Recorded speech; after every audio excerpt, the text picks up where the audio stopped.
Welcome everyone to the regular board meeting of the Sunrise School Division Board of Trustees. My name is Paul Maggie, I'm the chair, and this is the meeting for January 17th. I'm going to call our meeting to order. And could we stand, please, if you can do so, and we're going to hear from Gillis School.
Thank you to Gillis School, appreciated. We have our treaty acknowledgement, and Trustee Harris is going to read that up, please.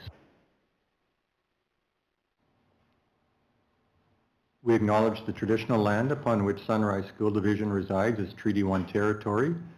We honor our partnership with Canada's original peoples and respect the gifts of Indigenous history, culture, and language. We commit to moving forward in partnership with our communities in a spirit of collaboration and reconciliation. Thanks, Robin. Before we adopt the agenda, if you're listening online, we have all 9 trustees that are here with us. We have Superintendent Timko, we have Assistant Superintendent Fielberg, We have our board support, Stacy Bonato, and we have Tony Stanley, the principal of Anola School, here with us. So certainly welcome to all of you. We're going to adopt 2.1, adopt our agenda. So be it resolved, the board approve the agenda. I need a mover and a seconder. Moved by Trustee Boydson, seconded by Trustee Smith. Any questions to it? Hearing none, we'll vote.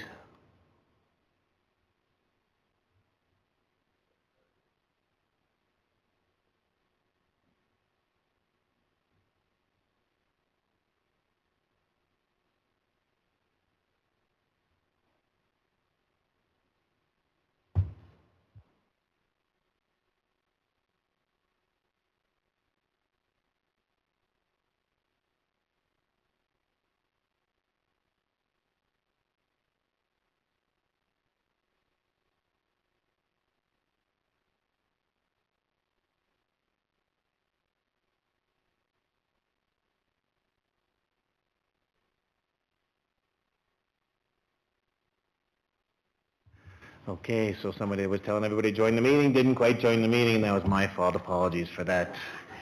Past 9-0. There we go. Feel very good about that. So we're going to move on to the chair's comments.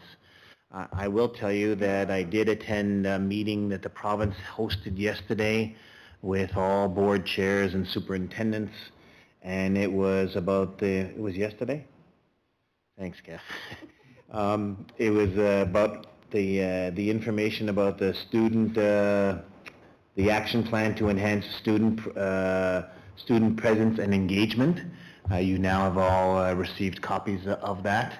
But the Assistant Deputy Minister, Dana Rudy, along with her crew, explained a little bit about it and that information. And I've since had some conversations with Kathy, and there's a lot of good things that I think that Sunrise is doing already that's in there.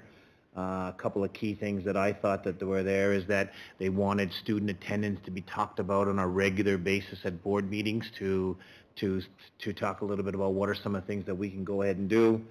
And again, a number of procedural things that Kathy can eventually talk about, but I thought that it was information that came out.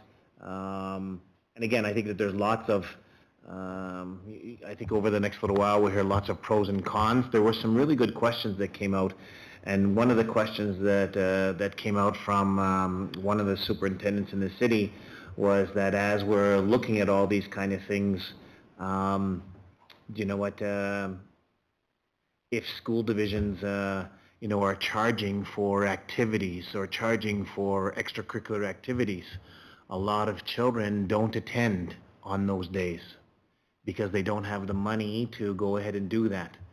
We have decided that we're not charging, so I don't know if that affects us, but that was a comment that was made certainly by that if we want to continue, the province is a push for making sure that we try to student attendance and engagement. Don't put any barriers up, and they said that if we start charging for things, that could be a potential barrier for kids about coming to school. And then there certainly was a comment about, hey, you know what, there's lots of social economic things about why kids aren't coming to school, nutrition programs being one of them, those kind of things. But the province is coming up with a number of things that they're looking to doing. I think that Kathy can elaborate on it, but I think that some of the processes that the province is asking you to do is that something that Sunrise is doing already. So kudos to Kathy and her group for that.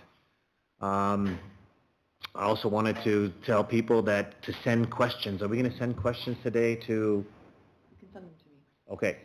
So see Timko at sunrisesd.ca for questions, and we'll look at them at the end of the evening because Jody Thiessen, our Secretary-Treasurer, is not here with us tonight. So it's ctimko, Tymko, at sunrisesd.ca if you have a question if you have a question throughout the meeting. We also talk about sharing a story, so I'm going to open up the floor for people to go ahead and share stories if they have any. Any takers? Trustee Smith? Yesterday, oh, that's loud. I attended a PAC meeting at EBEYS, and it went really well. I had a chance to talk with the principal on his asks for the year and about the different programs that are coming up. And big topic was the spring tea that he's never done before. So it's exciting. I'm planning on going to the spring tea. I hope everyone else does. It's a huge thing at EBEYS. The kids dress up. They serve tea and dainties. It's huge. So it was a really good meeting. We are needing more people to come join the PAC. We are a very small number. So if anyone's listening, come join PAC at EBEYS if your kid attends there. Thank you. Thanks, Alicia. And Melissa? I had the opportunity to go to Dugald School's PAC meeting last week. They are very excited to be able to give back to some of the teachers' wish lists after not being operational the last couple of years, and they're also planning for their playground. So they're going to be looking at fundraising for that. Others? Two things then that I'll share, certainly with the public and with the board. The province says that they are preparing to meet with individual boards regarding the funding framework. So it'll be interesting to see about them coming out to Sunrise and talking to us about the funding framework as to where they're going. And I got a call from Kevin Dell, the principal at Springfield Collegiate, and he told me that he's the keynote speaker again out in Brandon at the music.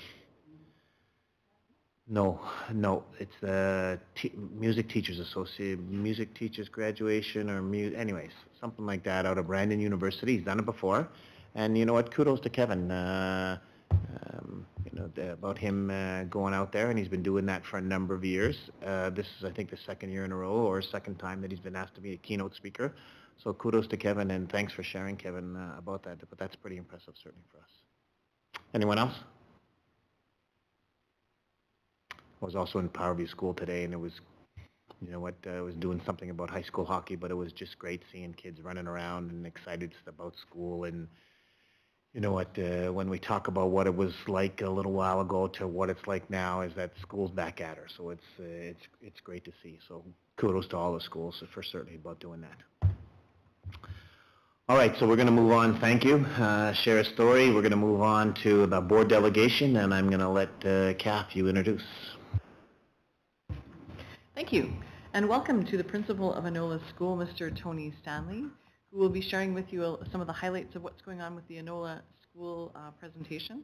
And just before you get started, it's always one of the schools that I love getting to come and visit. I spent a little bit of time there this afternoon chatting with a couple of grade 8 girls about some ideas they had for some things at Anola School. And at an upcoming meeting, I'll give them a shout out once we've done some more planning together with Tony. So I will keep them secret for now. But Tony, the floor is yours to take us on a walk through the Anola presentation. I'm your Vanna White, so just give me a little click when you need it changed. I believe you told me this afternoon I have 4 minutes. So I'll be quick. No? Okay. Thank you for inviting me here this evening. I'm happy to speak about Anola School. I see my presentation up on 3 screens. I'm going to try to go back and forth between the 2.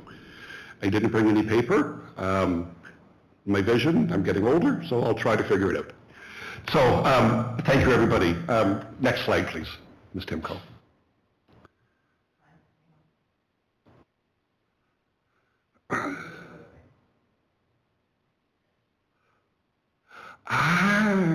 My transitions are not. Okay. Plan B. Demographics at Anola School. We have 10 classrooms, K to 8, and we have purposefully decided as a staff to try to keep our numbers as low as possible, specifically in the early years. We believe that if we can keep the numbers as low as possible and have targeted interventions when we notice that there's issues, hopefully by the time the kids get to grade 5, 6, 7, and 8, we have put steps in place to deal with any issues that the students might have. So if you take a look at our class compositions, our biggest class is 23. and I'm pretty happy with that. Last year, we had a grade 6 class with 32. Not an ideal situation, but the students who come through the door, and we have to do the best that we can. So up on the board, you'll see our class configurations, and some of the things I had hoped would fly in, and 35 absolutely wonderful people work at Anola School. That includes all of the teachers, educational assistants, custodial staff, secretary, librarian, as well as one of the divisional psychologists, speech and language people. They are housed in my building, so I consider them part of my staff. So we have 35 fabulous people who work out of Anola School. There is, I'm sure that you know, there is a new development going in behind Anola School. I have recently spoken with a developer, and they're just finishing off some easements with some drainage issues, and then they hope to be breaking ground in the spring. So that's exciting for Anola School too. That's going to have an impact on the school, so I'm going to have to keep an eye on that one as well. 100% of the staff at Anola School say thank you very much for the wellness funds. They were very much appreciated and not as hotly contested or debated as I thought. We got a beautiful Keurig coffee machine. We had a wonderful pizza lunch catered by the Peppercorn and Oakbank. Our brand new couch for the staff room is coming on Thursday. And next week, Wednesday, we're having a big Chinese luncheon from the Chinese restaurant in Anola. And that will bring to an end. So everybody is very happy, very thankful. So from all the staff to the Board of Trustees, thank you very much. It's very, very much appreciated. The last little thing that, there's a lot of uniquenesses about Anola School, but one of the really cool things is we have 6 buses. They all arrive at 8:35 in the morning and they all depart at 3:35 at the end of the day. It is absolutely fantastic. We don't have to worry about missed buses, transfers, late buses, anything along those lines. And it's just a wonderful, wonderful school and a wonderful school community to be in. And I've been there now 4 years this month. I can't believe the 4 years has gone by this quickly. Ms. Timko, next slide, please. Our goal is pretty simple at Anola School for this year. Students will grow as readers as evidenced by the divisional assessment tools. We did not put in 1 year growth, 2 years growth, 6 months growth. We kept it fairly simple because progress is progress. And we're working with our students on a daily basis, and some students progress further and faster than others. But our main concern is that the students are showing progress. Next slide, please, Ms. Timko. Now, sorry, can we go back one?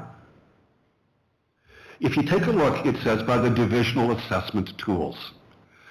Sunrise School Division over the last several years, next slide please, has worked very hard on putting together Sunrise LitPlace. This is on Microsoft Teams. And this is accessible by all of the teachers in Sunrise School Division. And it has been put together, Suzanne Deansper, who's retired now. We have Joanna Captain and Natalie Ladie, who have been working very hard on populating Sunrise LitPlace. And when teachers are determining the growth or the levels of their students, the determination is done at Sunrise LitPlace. Next slide, please. So all of those tools that we use have been developed by Sunrise Division program leaders. And there has been a lot of PD and in-servicing and working with individual schools and teams over the years. If you take a look at this slide, this is just another example. Assessment menu, divisional resources, ELA curriculum, French immersion, Sunrise literacy. I'm not going to read them all, but the teachers, depending upon, if you look at the left side, depending if they're K to 2, they're 3 to 5, they're 6 to 8, where the teachers fall into this category would be where they would go into Sunrise LitPlace to find the resources to determine and to track their students' progress. And that was very important for Sunrise School Division to actually come with a centralized one system that everybody's expected to use. Next slide, please.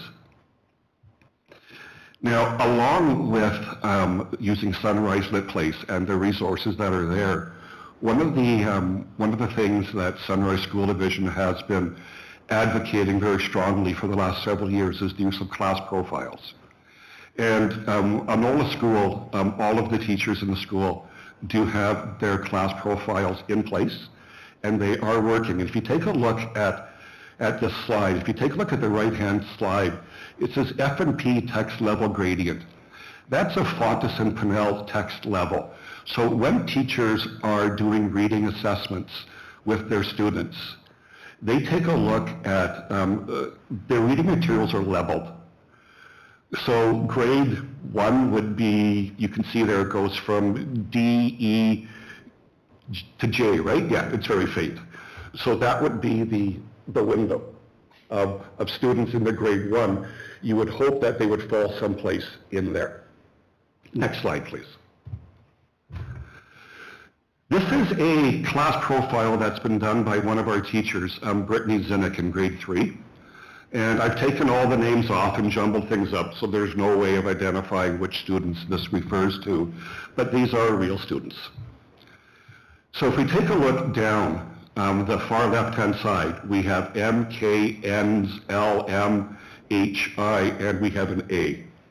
Now we know very clearly from the previous slide, and if we look at the A is significantly below grade level where the student should hopefully be.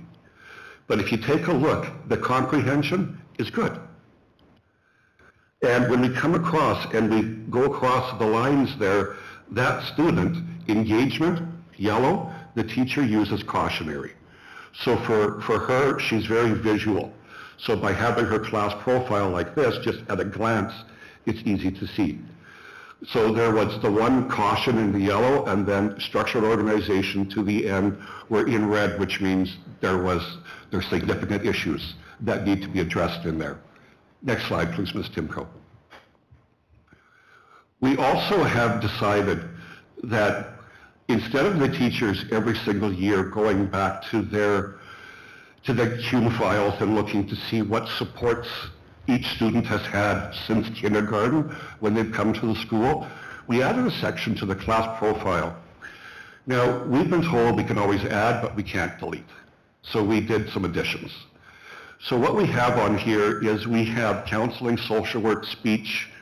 We have all of our categories going across the top. And if the student has ever been referred to, involved with, had support from any one of these areas, it is recorded on the sheet, which gets passed from teacher to teacher starting this year going forward. So now that the work has been done, so for example, the one student there's the X at the top, so they have been involved with speech and language. They've had an AEP in place. They are involved with occupational therapy. There is lit support, and there's an ADHD diagnosis. So we don't need to go from year to year kind of wondering. We have it right at the start of the year. The information is there at our fingertips. Next slide, please, Ms. Timko. And the last part has a section where the teachers can write down anecdotal comments. For example, strengths. Many are at grade level for reading. Most love reading, friendly group, and willing to help each other out when needed. So those are the strengths, some of the strengths that the teacher has identified in the classroom. We go across to the needs. Busy group, independent work, quiet tasks, and group work are challenging. Now this is also to be used as well too, just when the teacher's planning for their substitutes. Leave some of these notes in there too, so that you know, so that the person coming in can know a little bit about the group they're working with as well. Next slide, please.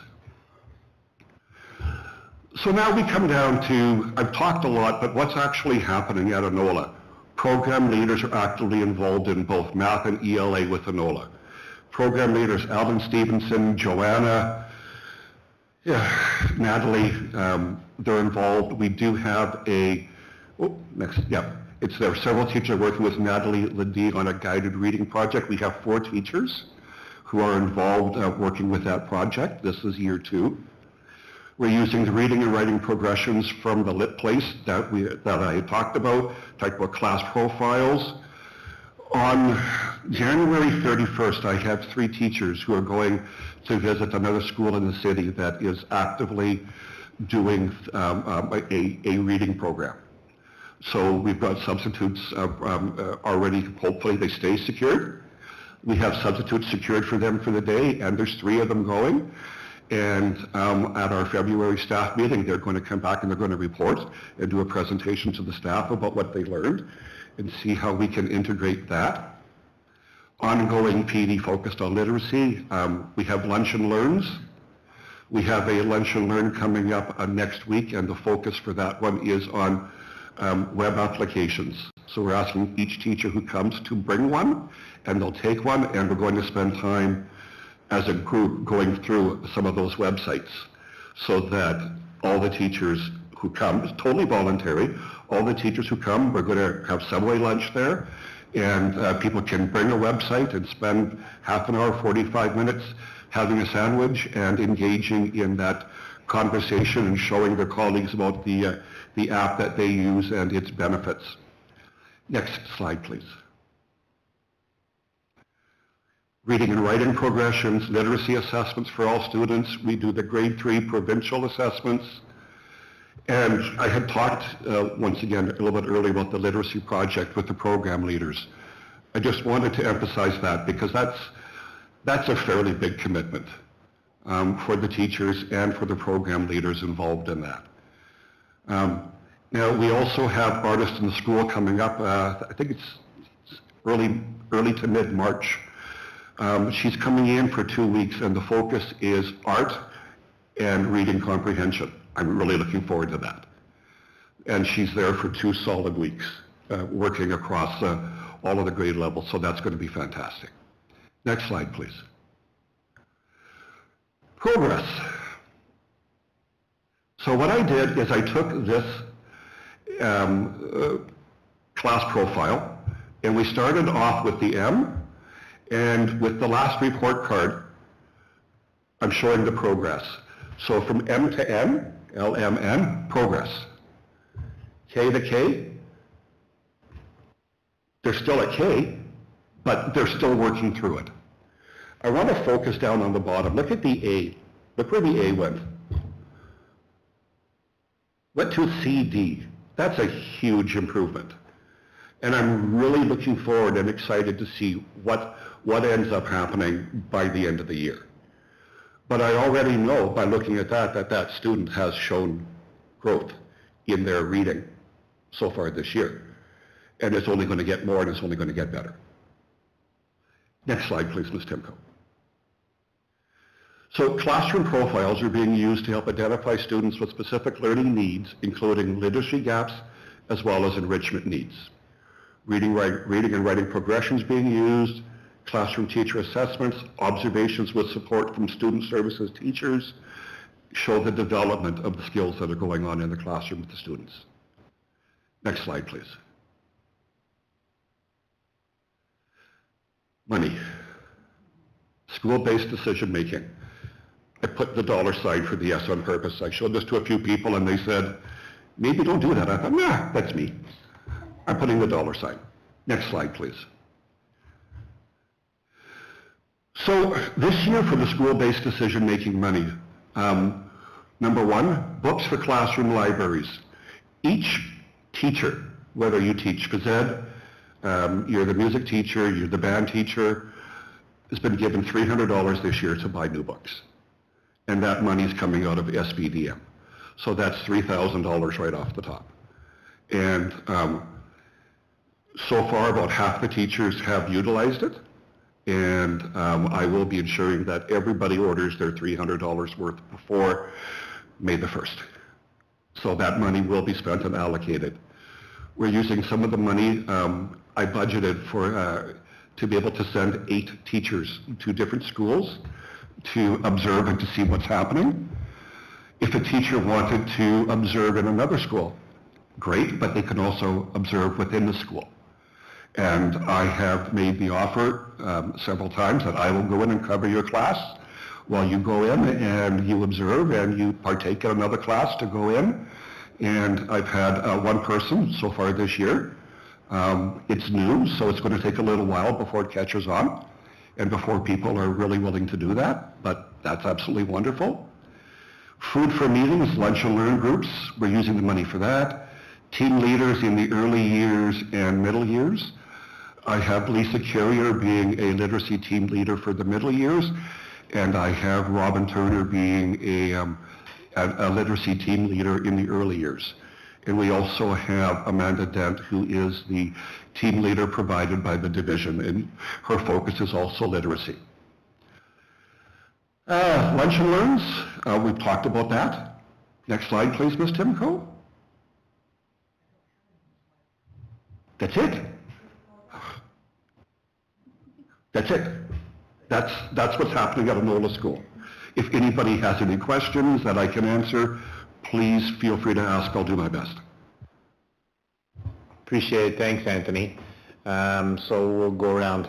Trustee Nicol?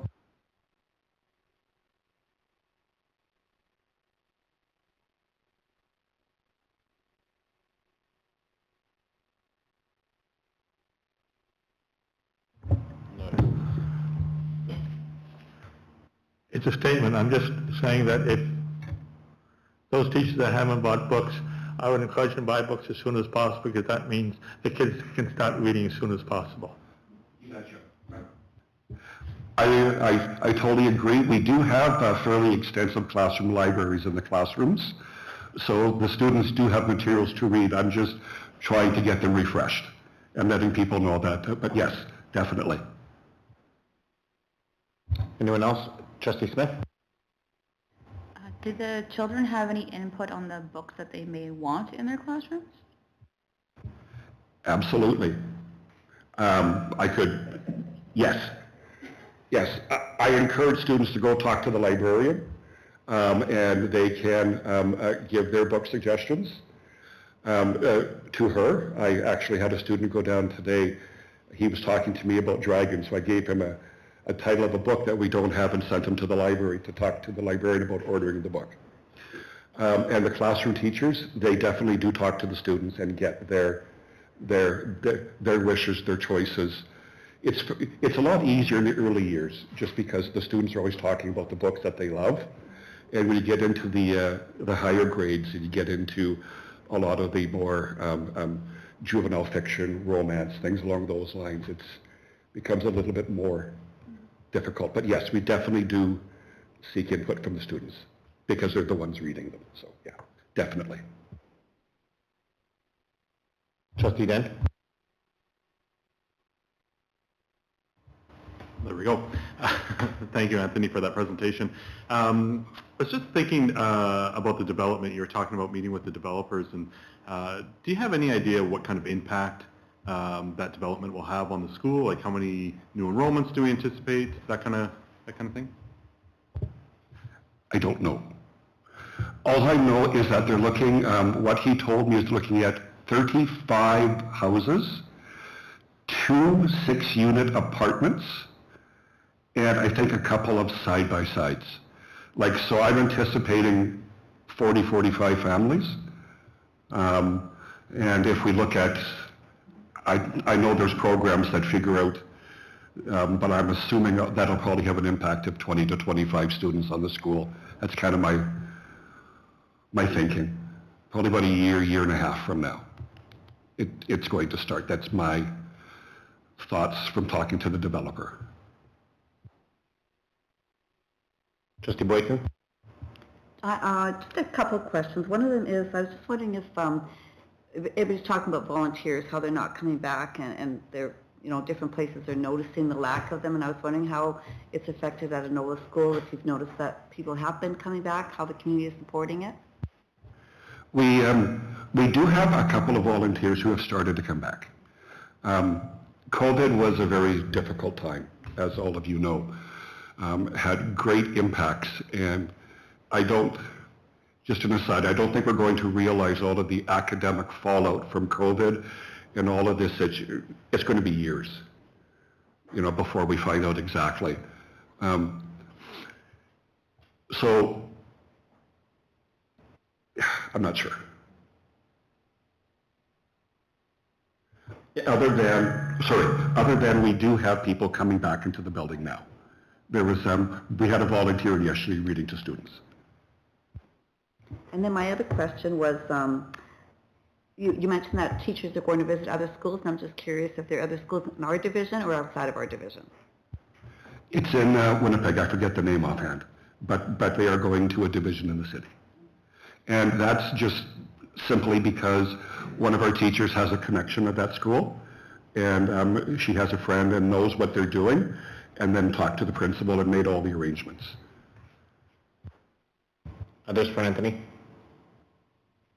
So I have a couple for you. And thanks for sharing this information and sharing how you're looking at data to inform some of your decisions, certainly, and showing how you're using some of the Sunrise tools that are showing growth with students. Thanks for going ahead and doing that. One of my questions is your Sunrise, your site-based, school-based decision-making, and you've chosen all those funds. How did those decisions get made at your school? Those decisions get made primarily by talking with my student services team. They are my go-to group to get the big ideas, to kind of flesh them out a little bit. And then once I have that all sorted out, I take it to a staff meeting. And we discuss it as a staff. I think I've got some pretty good ideas, but I'm one of 35. So I believe that's important to talk to the staff about those things. Perfect, thanks. Is there an active PAC at your school? There is a parent council, and they had one meeting this academic year so far. I do not know when their next meeting is going to be. So they are active, I just not very, but they are active. Okay, so I'm going to put you on the spot a little bit. So part of it is we're starting to talk a little bit about engagement ourselves. So our boards and our schools about parental engagement, and maybe it's going to look differently. So how do you get the pulse of what your parents are thinking in your community? How are some of the things that if you don't have a PAC that's meeting regularly, how can you, or how have you thought about how you can get I am putting you on the spot. Sorry, I don't mean to do that. I should have given you a heads up about this, but I am interested. That is perfectly okay. I'm used to thinking on the fly. The answer to the question is, I have I believe a very good communication system set up with the parents. We email a lot. There's a lot of communication, and the parents of the Anola community are not shy about picking up the phone. But that's not everybody. I do send emails out frequently with the information that's happening, and I do ask if anybody has any questions, comments, concerns, to please reach out to me. I haven't really given that a whole lot of thought, to be honest, Paul. No, totally fair. You can come back and share later on as to what are some of the things. I think that it's something that myself as a trustee, as a board, we're trying to think about more and more. It's something that the Manitoba School Boards is looking at comments made to trustees at a recent convention about how we're reaching out and connecting with our communities. And so I just wanted to kind of, if I can steal ideas from people, I'm looking to go ahead and do that. I think one of the big things for me would be consistent meetings and consistent timing. I know everybody's busy, and I'm not trying to cast any slight on anybody, because I know everybody is just so busy. But if there was a consistent meeting date that was there, that people put into their calendars, I think that there is interest in parents to come. The first meeting that we had, Lorraine, you were there. There was a fairly good turnout. There was a fairly good turnout. Normally there's 3 people. They don't usually have quorum to pass motions and do things along those lines. So just my initial gut feeling would be, if you set up a meeting for, like the Board of Trustees does, You had it carved in stone. It was this day, for the whole year. Please come if you can, kind of thing. I think that would be a step in the right direction. And again, we have some work to do because we can see how many people are here at our meetings, so in fairness, we need to be, how we talk about engaging and how we're asking schools to go ahead and do it, we have some work ourselves. Okay, I'm going to give you one last opportunity to, you have the 9 trustees in front of you, and we're right in the middle of budget season. So what is something that we should consider about Anola School? I'm going to say, because I have watched a few, I'm one of the few who watches most of the board meetings, I think. So I know that the question...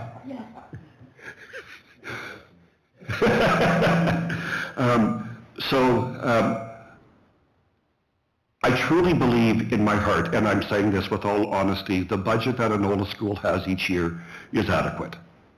I have not been left short. I've not been left dangling, not being able to send students on a field trip or things along those lines. So the budget that does come to Anola is adequate for running the school. I have had some recent conversations with Derek Ryback, just about some building and maintenance, having, some ceilings replaced and things along those lines. But the big thing for me is about $15,000.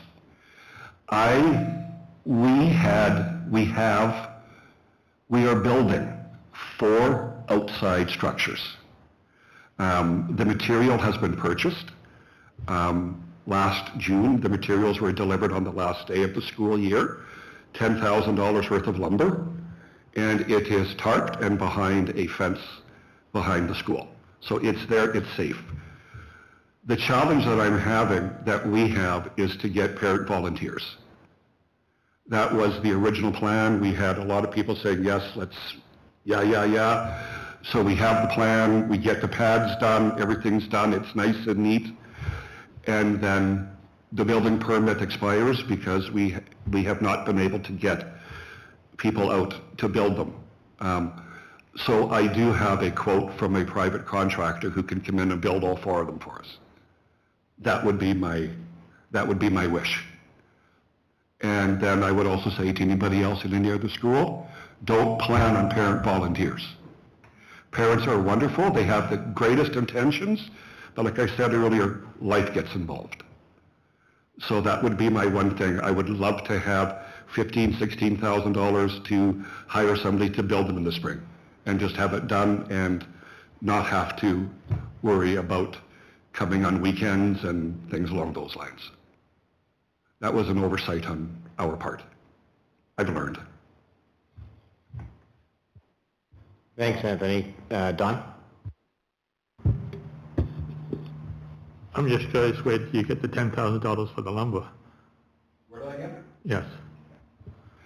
That was from my SBDM money and some of the Indigenous academic achievement, because the intent is to have it with more of an Indigenous feel. We have north, south, east, and west circles with the center circle, with paths leading into the center. And then we have 4 rectangles, one on each of the directions. And we want to put a 14 by 14 covered structure on each one. So the classroom can go outside, and we want it lined like with rocks for people to sit on. So it has the Indigenous feel. So we did use some SBDM funds as well as Indigenous academic achievement funds. So I have all the wood and the materials. It's there.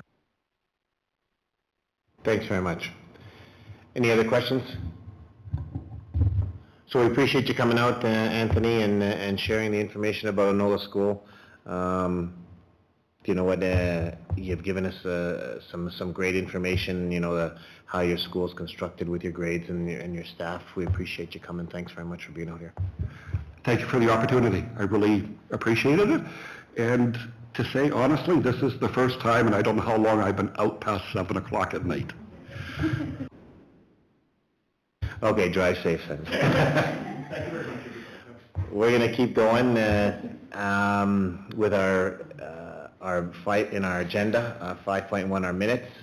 So be it resolved, the board adopt our January 3rd board meeting minutes. I need a move and a seconder. Moved by trustee Nichols, seconded by trustee Rowan. Any comments? Trustee Bertson? Just one. Am I on? I am. Can we amend 8.1 or 8.2, pardon me, it's about the ward boundaries, just to maybe make mention that we table that for discussion in March of 2023 following the budget finalization. So we want to say that at 8.2, we did have that conversation received. Can we say that information report was presented by the superintendent and received by the board and tabled to March 2023? Can we say that there? 8.2? Don? I don't think you can because there's no motion, so if you table, you can only table to a motion, so I don't think you can put that, say the word table. Then we can just You can say by consensus or something, but I don't think the word table from the... Fair enough, but I do remember us talking about, you're right, we didn't table it, but the conversation is correct about what Lorraine said, was that we did say that we wanted to talk about it in March of 23. Does anybody have any difficulty for us to go ahead and add that information report presented to and received by the board and consensus to discuss in March of 23? Are we good with that? Are we good with, Lorraine, that language? No, that's fine. Just so there's a note that, you know, it's not just for discussion, that we are going to be looking at it. Stacy, good with that? Okay. Thank you. And any other comments?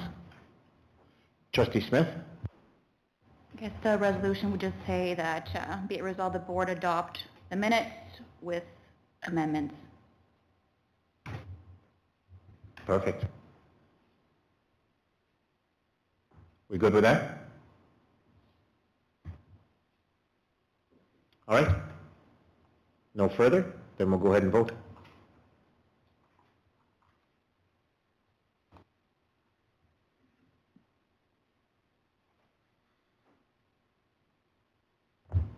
And so one abstained. Thank you. We now have the superintendent's report. Kath? Thanks. I am going to share, I think, this one first. The superintendent's report. January is active. We've had a lovely Christmas holiday or a lovely break, but then we get right back at it and people are already into things. We've got kindergarten registration on the go and it's officially open on Monday, January 30th. But I got to tell you, we got some families and some kidlets that are excited about kindergarten. The forms are on the website and some folks have already begun registering for kindergarten. It's lovely to have that information both for staffing, but also schools do some reaching out to families.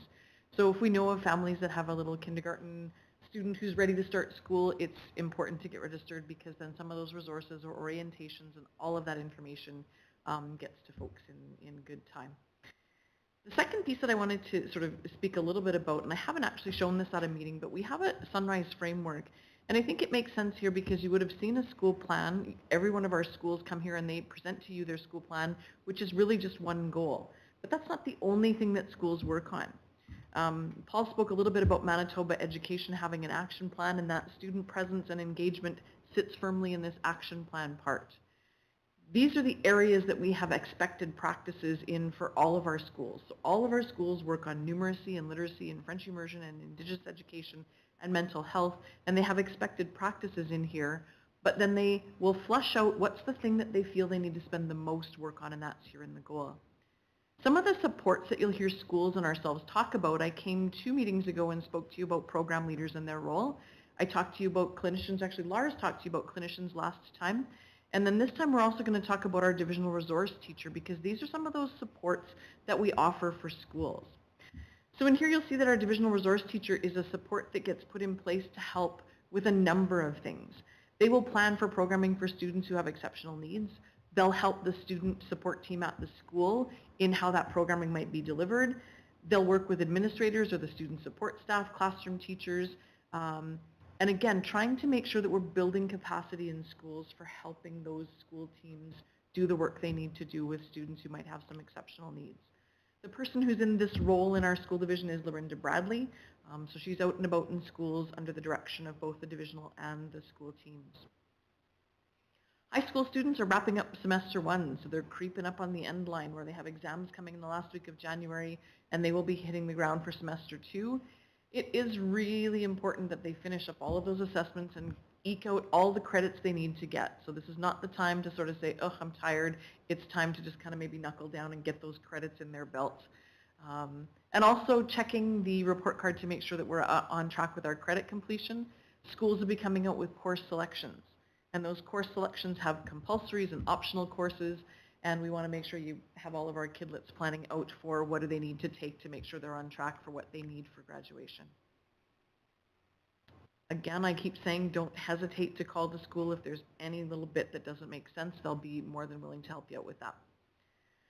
February has 2 very big things that come up. February is I Love to Read month, and so you can check out websites and newsletters and social media feeds and stay tuned to what's happening in schools. We have guest readers and book fairs and all sorts of things that promote the love of reading. I was out at Enola School today and 2 students got some very good prizes for reading over 100 books already. So good job. It's also Festival de Voyageurs in Manitoba, and we have some schools who actually go to St. Boniface and do field trips at Festival, but then we have a lot of schools who will also do their own in-house festival, and they will have all sorts of stations and activities for students, and this is not just for our French immersion schools, but in our English school settings as well. They do a lot of festival celebrating. And then I wanted to give a shout out to this Board of Trustees because they've been hard at work preparing the 23-24 divisional budget already. People have been invited to give feedback, and I wanted to just highlight that there's a number of ways that you can do that. You can contact myself, the Secretary Treasurer, you can email our generic email at budget@sunrise.ca, or you can corner any one of the fine, lovely 9 people around the room and give them your thoughts on what they need to consider for budget.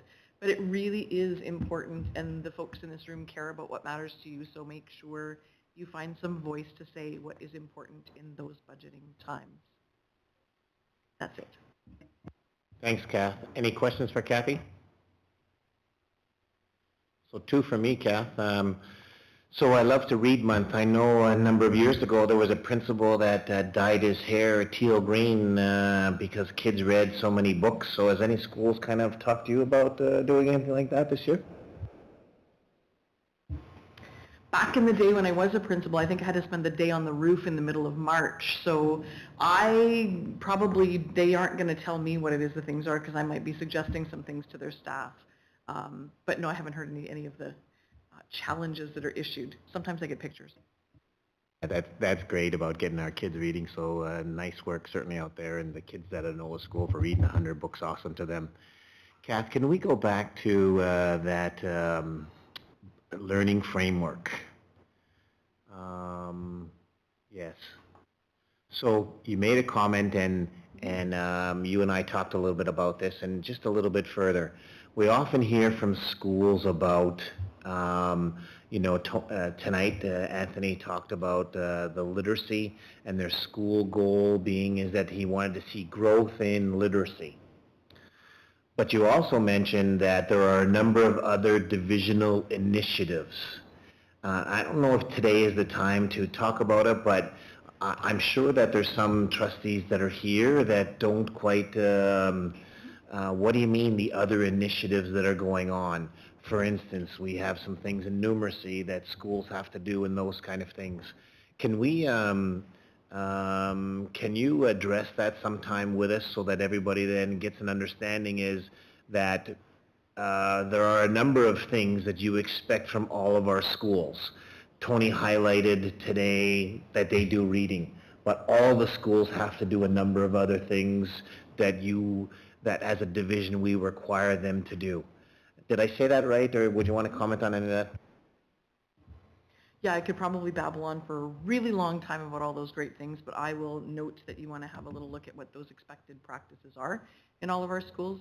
It's a good, fair point, and I think that sometimes this framework is really important to anchor us in the work that we do. This piece here where we're really, really clear about what's expected versus invited. There's a ton of really good things that teachers can be doing out there, and we really have to ground ourselves in where our framework is and make sure that we have our focus and our time and energy in the right places. Thanks, Kath. So yeah, so if you can bring this back, if you can bring it back and just remind our trustees then what are some of the schools that, or the schools, what they're required to go ahead and do, that'll help as well. Any comments from anyone? Okay, so thanks, Kath. Let's move on. We have our draft reporting schedule. A reminder that it's there. Kath, you want to take the floor with anything like that? Can you put it up, Kath? Yep.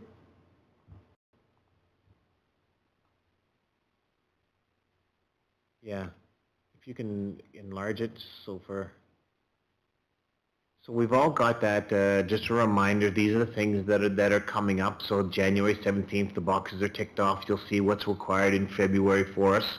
And note to self, all trustees, is that if there are things that we want to eventually change on this, to get other information, this is where we would come to, because this is what was planned, and this is where we would go ahead and ask to go ahead and put some of those changes to it. We don't spend a lot of time on it, but this is kind of what guides Kathy's work, as to what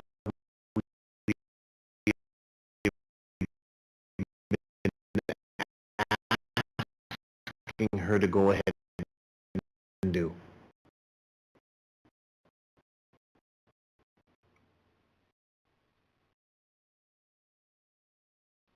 Comments or concerns on Treasurer's report? Ken, do you want to talk anything about that? Yeah, so we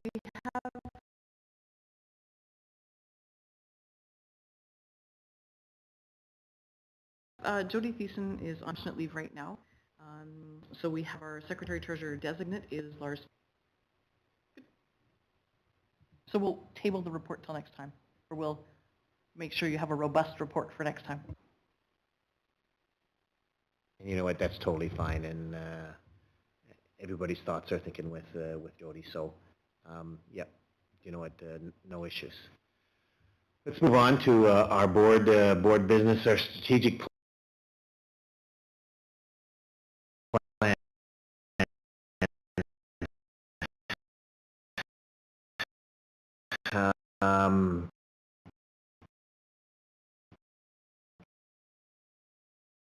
So Robin and I and Kathy met and talked a little bit about it. So one of the first things, can you put up that first that first bullet, the page that we have, Kath? Strategic planning update. So again, we're collecting information, or we would like our trustees to collect information. So the previous Board of Trustees met on June 2022 to begin the work, and we put a bunch of information down. We have a survey from parents that's from March of 2021, and then all of you, as you were going out, certainly whether you're on the campaign trail or you were talking to parents, have been listening to parents talk a little bit about priorities and where those things are. So I do think we have talked about domains, general domains, with regard to a strategic plan, educational, social, emotional, and relational. But we do want to have time for us to sit down to have some talk a little bit about what are some of the things that you've heard from your constituents as we just went through an election. So some of you have heard from people. So we thought that it would be a good idea to give you the information that here's what the last board got some information. The last board got from a parent survey, and then from each one of us, the information that we've got from what we just went to. And Don, I don't want to single you out, but you did make us a comment for a lot of people over the campaign trail. And so it hit us that that's valuable information for us to go around and share. So we thought that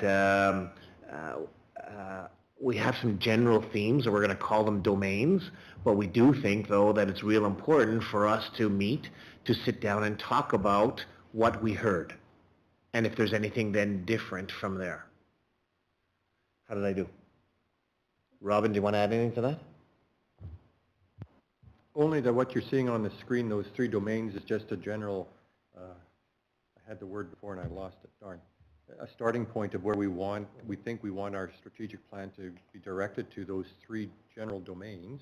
And now it's just a matter of getting some language around that. That was our initial suggestion, to have a starting point. So I'd like to open it up to the floor to have people comment certainly about what we put down. And again, this is a draft as to where we were, but again, to give people an opportunity to certainly comment.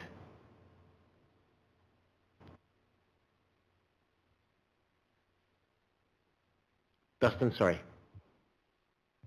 No problem. I think what I had heard a lot from the residents in Oakbank was providing programming within the community. So there was a lot of conversation about bringing in some vocational training opportunities for a lot of the students. So that was one. And I also had heard about more French language opportunities so that we're not transporting our kids at grades 9 to 12 out of the division. So those were the two primary pillars from parents that I was hearing when I was campaigning. So maybe I'm not asking for people to share what they've heard right now because I want you to think about this, because I do think that we want to meet as a group, think about this, then come back and talk a little bit about it, give people an opportunity to talk about here's where our strategic plan and those kind of comments. This was just information for you. I want you to absorb the information. I want you to, Dustin, you brought up, hey, those are some of the things that were there. But I do, for instance, I want to hear what your parents were saying, and I want to hear what Don's parents were saying, and around the table. I think that we all want to hear from that, from our own experiences. You've also got experience from a parent survey that you can read. You can also read from what information we got from the previous board. Again, it's something for us all to take a look at, and then to come back as we look at, are those kind of the three domains that we want to, and then get more specific about a strategic plan. Because a strategic plan is really trying to go out to our constituents and get information. And your two parts of it are there, and one part is very valuable. It's from what you heard. And eventually we want to have that conversation. That conversation isn't tonight, but it is, that's the process. So really what I wanted to do was get feedback on, are we off base from the three of us when we put this together? Do you like where we're going? Because the next step would be for us as trustees to come together and talk a little bit about your own experience, and then come back to the public and talk a little bit about where we're going. That would be our next step. Comments and feedback is appreciated.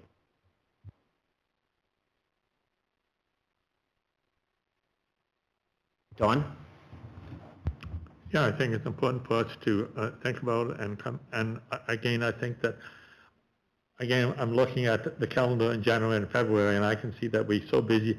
We got every Tuesday, Thursday, and sometimes even Wednesday we're busy, so that I can see that starting in March, we really should be starting on the strategic plan and have a meeting specially designed for the strategic plan. Great comment, thank you. Okay. So I see some heads and we're nodding as to what it is. This, again, remember, this wasn't about here's our strategic plan, so that's not it at all. It's really about giving you what the three of us got together with. It's about some of the information that's background. It's taking your information that we'll eventually get, and then we're going to put it together, and then finding a time frame. Basically, this was just a kick in my behind because it was something that we needed to get started, and the three of us got together and put it together. Kath or Robin, do you want to add anything? So I think the feeling is we finalize the strategic plan after our budget process is over, although the two do go together. Our strategic plan should drive what our budget is as well. So, but we need to get on it and get it done. And this is a starting point. We get a little bit of language around it. Doesn't have to be long, a couple of paragraph or two, and then the strategic plan is done. So that's why we're planting the seed a little bit. Because, our strategic plan should drive our, where we are with our budget, but it's also about planting the seed right now as we're discussing budget for getting us to think, all 9 of us to think that way. Kath, you want to add anything? Okay, so that's what it's there for. That's the plan, and we'll go from there. Thank you. Grade 1 to report card. That's you, Kath. So last time we had the report that told you sort of what you need to look at from the high-level governance area. You had the PowerPoint sort of on a last-minute loosey because it just didn't get uploaded in time.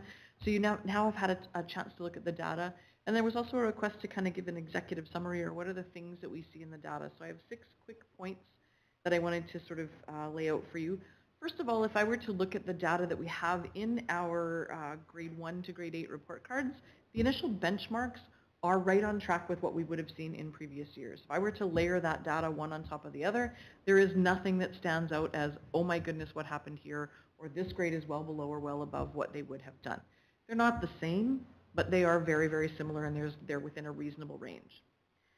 For me, the reading comprehension trend is that when you look at the marks in grade 1 to 3, and I had trouble with the language here, but I'm going to use the words, the most unpredictable or volatile happens in grade 1 to 3. That's where the difference maker is in terms of kids learning to read. And so you see a lot of these ups and downs because this is peak time for kids to grasp the notion of reading. And it's not surprising that at grade 1, 2, and 3, you're going to see sort of that up and down of all sorts of reading activity, because when it clicks for a kid, they just take off with reading for sure. In critical thinking, it's really, really interesting that we put a lot of time into critical thinking, and it kind of formalizes or begins to formalize in and around grade 5. We start to see some of those marks in critical thinking hitting the ground in grade 5, and then you'll watch it kind of become an embedded skill in grade 7 and grade 8, which when you look at developmentally where is a student, grade 5 is about when they should be developmentally appropriately kind of thinking critically about the world around them or how you might problem solve and those kinds of things. And it's interesting to see that in the data. The writing, our communication through writing still remains to be the most difficult skill for students to master up to and including grade 6. You'll see writing skills solidify in grade 7 and 8, and that's an indication of 2 different things. It is partly independence and the expressive nature of an adolescent in grade 7 and 8. They want to write everything down and certainly not talk to anybody at that age, whereas the younger kids will want to talk everything through, and writing is a bit of a chore and a task for them. And then the other thing is that we do a lot of focused work and a lot of targeted work on writing in our schools. And it's nice to see that in grade 7 and 8, we do have a lot of kids writing at grade level. Number 5, the majority of our problem-solving marks are at a 3 or lower in terms of our report card. And so there's a 1, 2, 3, 4 on the report card. And it's interesting to look at because for 2 reasons. Much of term 1 when it comes to mathematics is really kind of reviewing a lot of those foundational skills, kind of making sure that everybody has all of the math facts and the mental math that they need. So that first little part is focusing on foundational skills, but we're also doing some work with productive struggle. And you might have heard that with a couple of school presentations where when we ask someone to kind of engage in some productive struggle, we're putting the target just a little bit out of a student's reach because we don't want to get them just jumping over the bar that's easy to jump over. And it's kind of neat to look at that 3 happening because we've purposefully kind of looked at our problem solving to be open and to have multiple entry points so that it's just a little bit ahead of where a student might be to make them do a little productive struggle. So that's an interesting one. And then the last one is that we're working with some of our schools because we have a number of NAs and NDs in the first term mark. So we've kind of highlighted that from the division and said, how come there's not a not applicable here? How come we didn't get to this outcome? How come we haven't yet determined something there? They're not numbers that are very, not an outlier number, but we just kind of looked at it and flagged it and said, hey, you know what, we're going to do a little digging in here and drilled a little bit down to the schools and said, is it happening in one particular place or is that happening across the board? It was happening in a couple of places and we've had some really good conversations about, okay, and why is that? Help us understand the rationale. So those were the 6 pieces that I wanted to just quickly share with you. It's really interesting stuff. I could probably go on all night, I'll stop. Thanks, Kath. Anyone? Comments? Alicia? I was just wondering if some of the, when things aren't complete, have anything to do with the attendance being down. Yeah, that was exactly some of the thinking behind some of the question asking was, Do we have students who've just been away for a good chunk of time due to illness or due to any other reason? And it might be a skill that they haven't demonstrated yet, or they just weren't there for that portion of it. So it did prompt us to kind of do a little bit of drilling into exactly that. Alicia, but one of the things that I have noticed in the majority of our schools, our attendance is very, very good. So do you know what, when Kathy reports on attendance, and I think that it comes every second month to us, our attendance is, I would say, off the charts in the majority of our schools. We have one school our attendance is quite a noticeably different, but I think that's pretty good. So yes, you're bang on with that may happen because that's an average as to where we are, but our attendance is, I think our attendance is pretty good. Good. Just don't tell the kids that, you know, we think they like us, because that will ruin our attendance. Anyone else? Okay, thank you, Kathy. Oh, go ahead, Diane. Just a clarification. When do you start applying the productive struggle? At what grade did you? I'm not sure if I missed that there. Right across the board. So I'm going to take you back to when Chris Casperti and Angela Ward were here. They talked about their math kits, and they talked a little bit about productive struggle right through all of the grade levels, and wanting to make sure that we were challenging kids to really think through the problems and having an open problem where they had all kinds of entry points, because we didn't want to be scurrying around and saying, oh yeah, just do this or just follow that. We want them to think about what they might do. And that's been a really, again, across the grade levels with productive struggle for sure. Anyone else?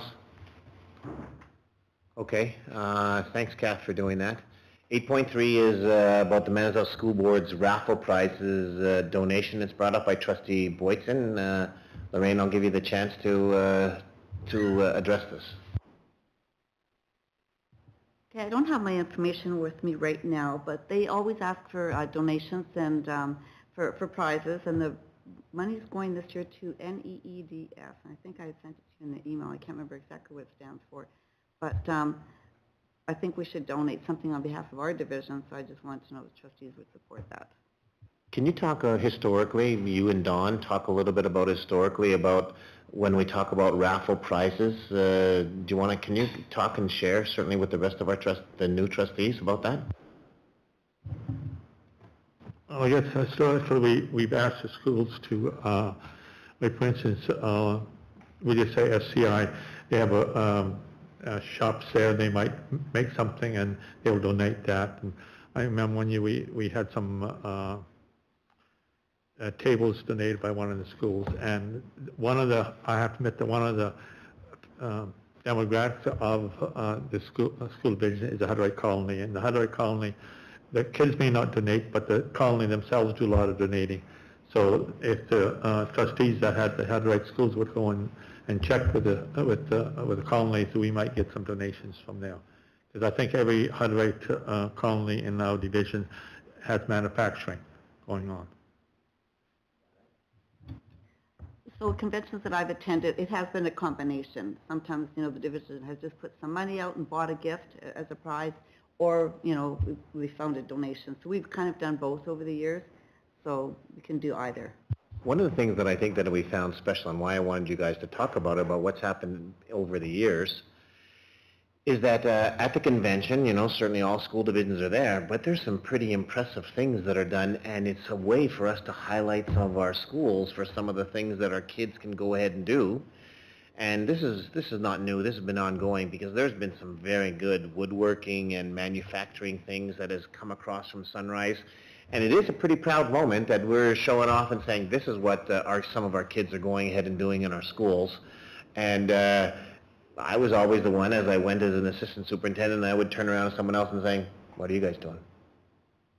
Now, again, that maybe seems like I'm just trying to puff my chest, or I was puffing my chest out a little bit, but it was pretty impressive, certainly, about some of the stuff that's going on. And I talked to Kath a little bit about it, and I'll let her add here. Yeah, so we did, it is for the Needs Incorporated, so I just held your email up here, Lorraine. It's for the Newcomers Employment and Education Development Services is who benefits from it. So at the convention, there are raffle tickets that are sold, and they do the draw, and people get to go home with the prizes. We also talked with our administrators this morning, so I have an operational check-in with them every now and then. And we tossed the idea out to our schools and asked them to think about some of those things that they are manufacturing in their schools and to let me know if they had something they might be able to donate as a prize for sure. We've had quilts, we've had park benches, we've had shepherd's hooks out of metal. We've had some really cool things that have come back. Bird houses, I think there was a ton of really neat things. So we planted the seed this morning for them to think about what they could donate.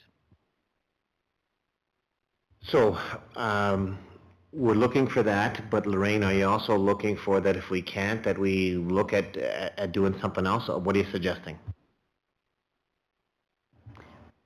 I didn't really have, I mean, I had thought we could even put together a lottery tree if we couldn't find anything in the division that we could, you know, donate. But we definitely need to donate something. And it's kind of short notice because there is a deadline. And I think, Kathy, I sent that deadline to you too.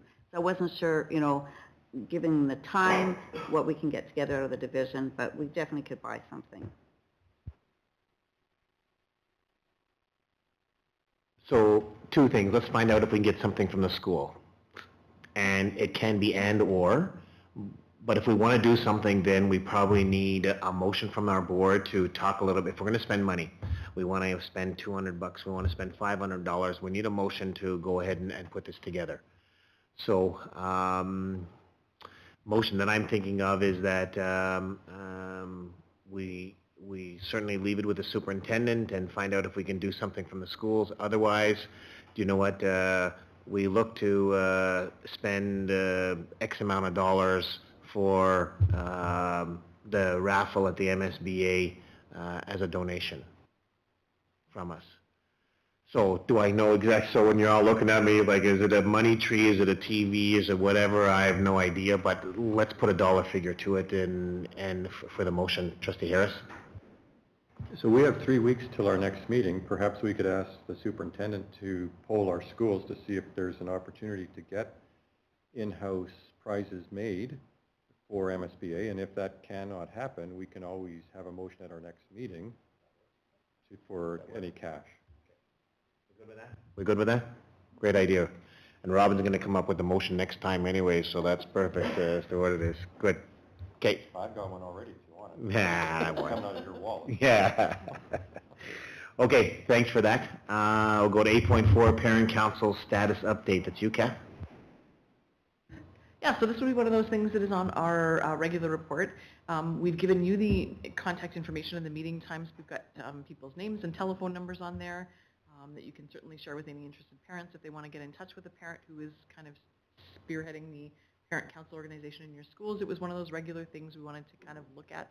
Where are we at with our parent councils? I do think that parents are a very important resource to our schools, so if there's any parents out there listening, get in touch with the school to find out how you can get involved with your PAC.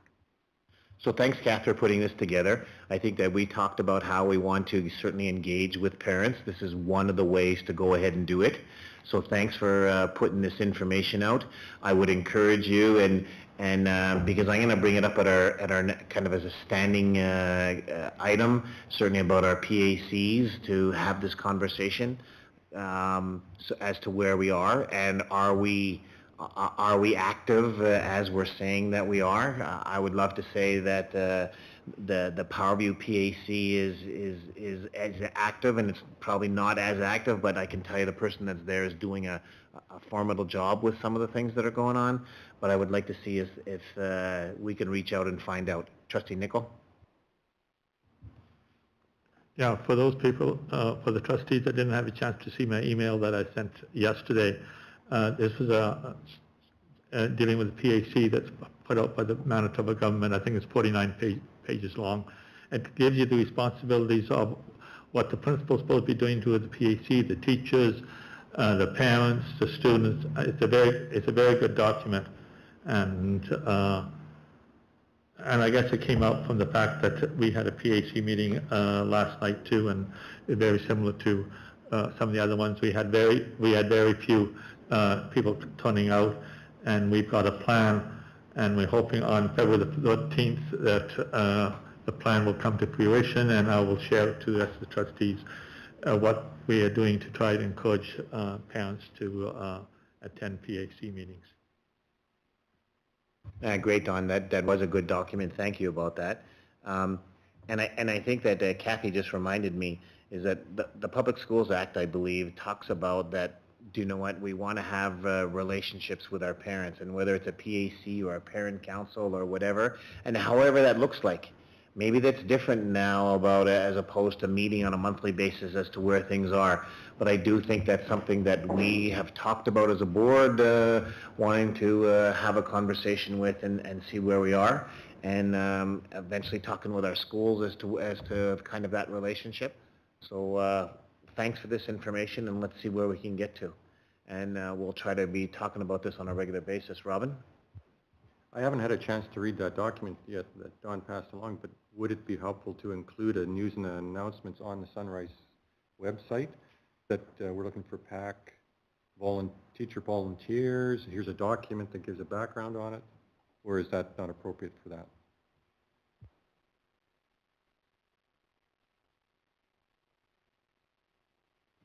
I think we need to take some time, and if we're going to engage with our public, we need to digest the 49 pages and put out a one-pager for parents. Trustee Smith? I actually had a question. Like, I noticed that Sunrise has a Twitter account. How do principals at other schools get an announcement on there? Or what are how can they get one for their school? I noticed some have them. I don't know what the process is on how to get that for them. So our principals would know. They have a printout of who looks after all sorts of things, and our divisional principals have different responsibilities. Jody Wilgosh, and he has helped with Patty Schoberg, look after our social media accounts. They would help any school principal set up a school one, or they would get in touch with Jody to have it on our divisional one. So our principals have that document.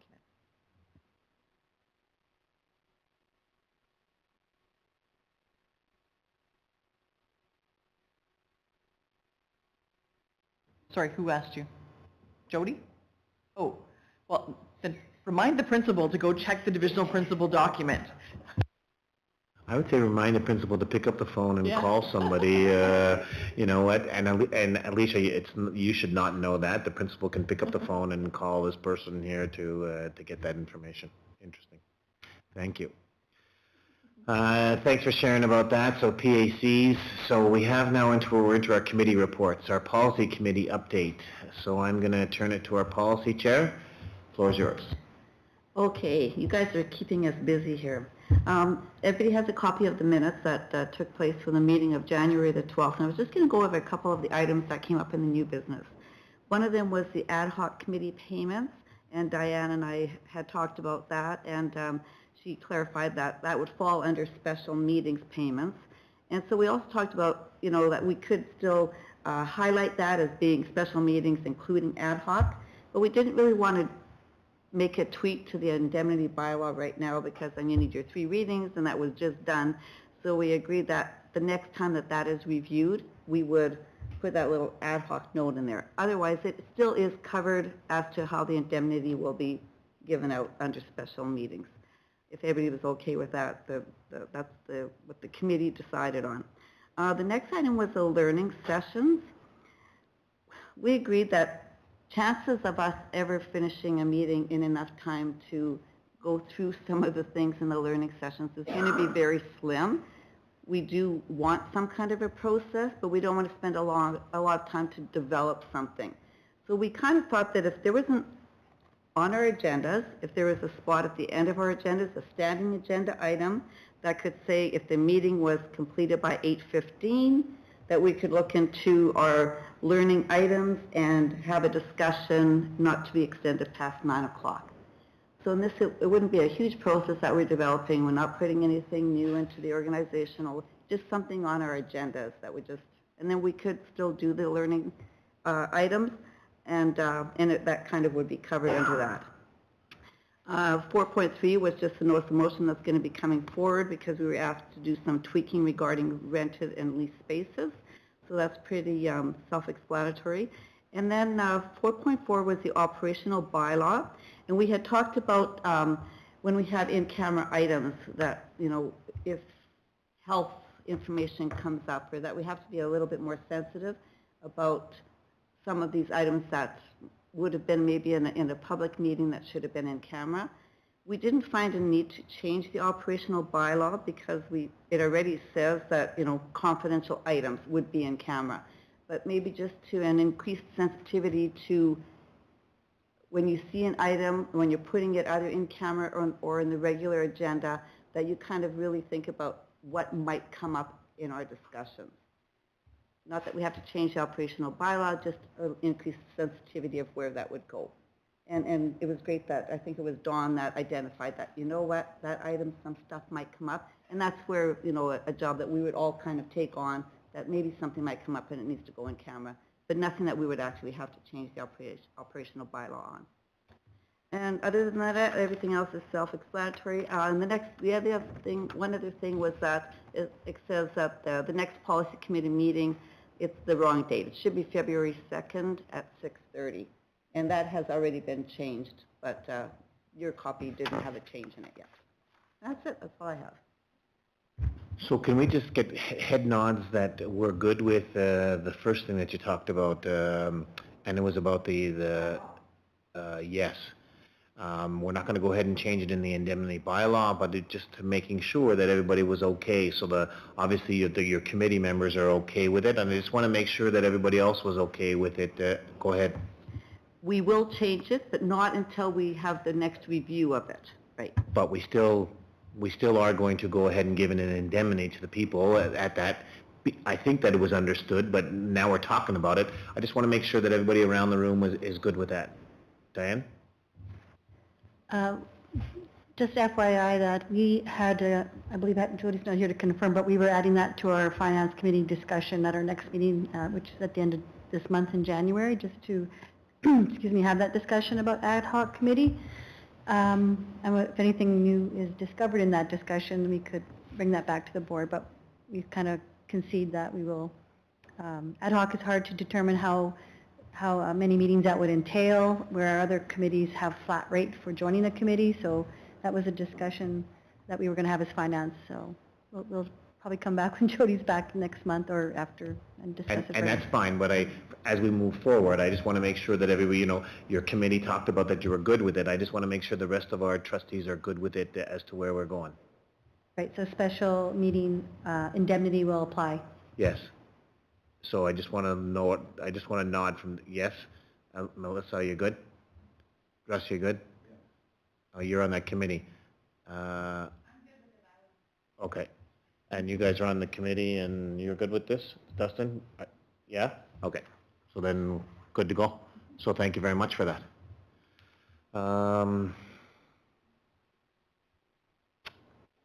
Finance committee updates. Our finance chair, Diane, I'm going to give you the floor. We haven't had we did not have a meeting in December with all the Christmas break, and so we're meeting at the end of this month, so there's nothing to report at this time. It will be next month. Okay, thanks. And Trustee Harris continues to be our signing authority. We do not have a check register, so I'm moving down to 8.8, 8.9.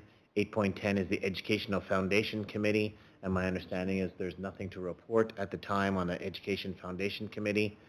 And our Policy Committee notice of motion. You talked a little bit about that. Did you want to add anything to that? Does anybody have any questions about that notice of motion? Go ahead, Trustee Smith.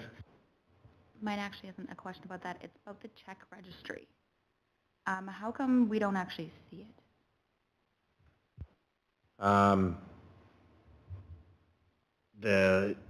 So the check registry, if you're on it's together in ESB. And once it's passed by us, then you would go ahead, you would see it, correct? Check, Diane, why don't you answer this question?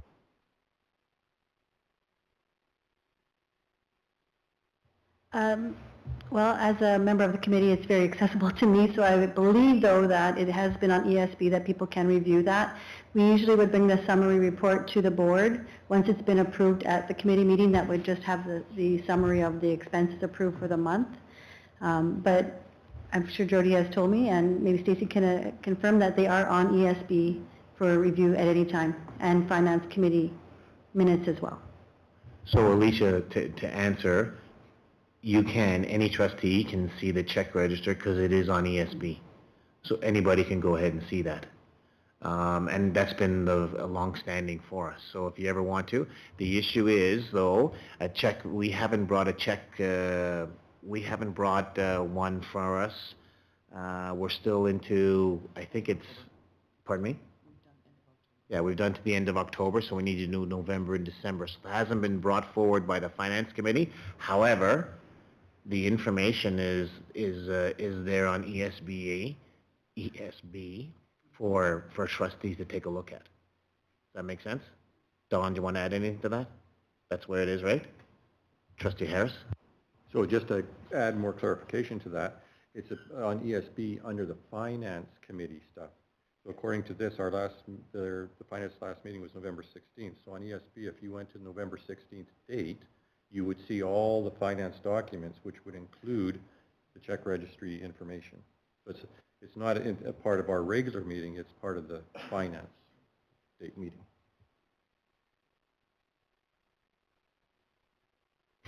Anyone else? Okay, thanks for that. Professional development, so the MSBA conference, the 16th and 17th. Stacy, did you want to add anything to that, or we're pretty well set with people going, or go ahead, Stacy. So the hotel rooms have been booked for everyone that asked for a room, and I've emailed you all your confirmation information. Should you decide you do not want the room, please let me know at least a couple of days in advance, otherwise they'll still charge us for the room. Thank you. Kath, I don't know if this is under professional development for trustees, but I know that SCI is having a job fair coming up. And as trustees, we're talking about reaching out to our communities. So I'm not so sure if that eventually we want to do something as trustees at that job fair and have a table to reach out to community. It's on March the 4th. It's something for us to think about. I don't know if it's professional development for trustees, but it certainly is something for us to, I don't think we've ever done it in the past. And how I know this is because the chamber is not the chamber isn't bugging me. The chamber is, it's a good way for us to go ahead and we're continually talking about reaching out. Is it something that we would want to go ahead and do and get a table as trustees at that job fair? And why I'd only thought about, go ahead. So we had a career fair here, and our HR department and our union presidents went and manned a table, and I think that probably would make sense in terms of who might want to be there. So it might be to direct the chamber to get in touch with so that they can come and do some of those job opportunities. Yeah, so I do think, yeah, so I think that whether Sunrise wants to put a table out at the job fair at SCI, that's great, but it also made me think about ways that we want to engage with our community. And if we all of a sudden as trustees, hey, guess what, if there was a job fair thing going on in Powerview, I'd man a table. Because you know what, I get to talk to a whole bunch of people that's going on. And so, you know what, I think that this is potentially an opportunity for us. And again, I don't think that it's just local trustees that are there, but I think that it's an opportunity as we're talking and trying to find out ways to engage. Is that a possibility? So let's think about that. But it just, as I thought about professional development and as I thought about meetings, this might be something we want to go ahead and do. Because you know what, I think that there was a job fair out in Whitemouth. I think Don's there greeting people as he goes through. So, and just teasing Don. But you know what, I think that it's a great way to engage. Divisional financial summary, there is not one. Board correspondence, there's nice to know information that's all attached there.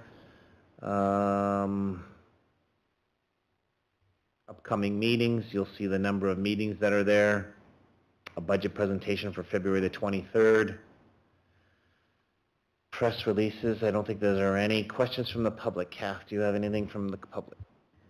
I don't have any in my email, but I will say out loud to anyone who's watching, if you have sent a question to Jody Thiessen, I will check with her over the coming weeks and make sure that we bring that question back to the February 7th meeting.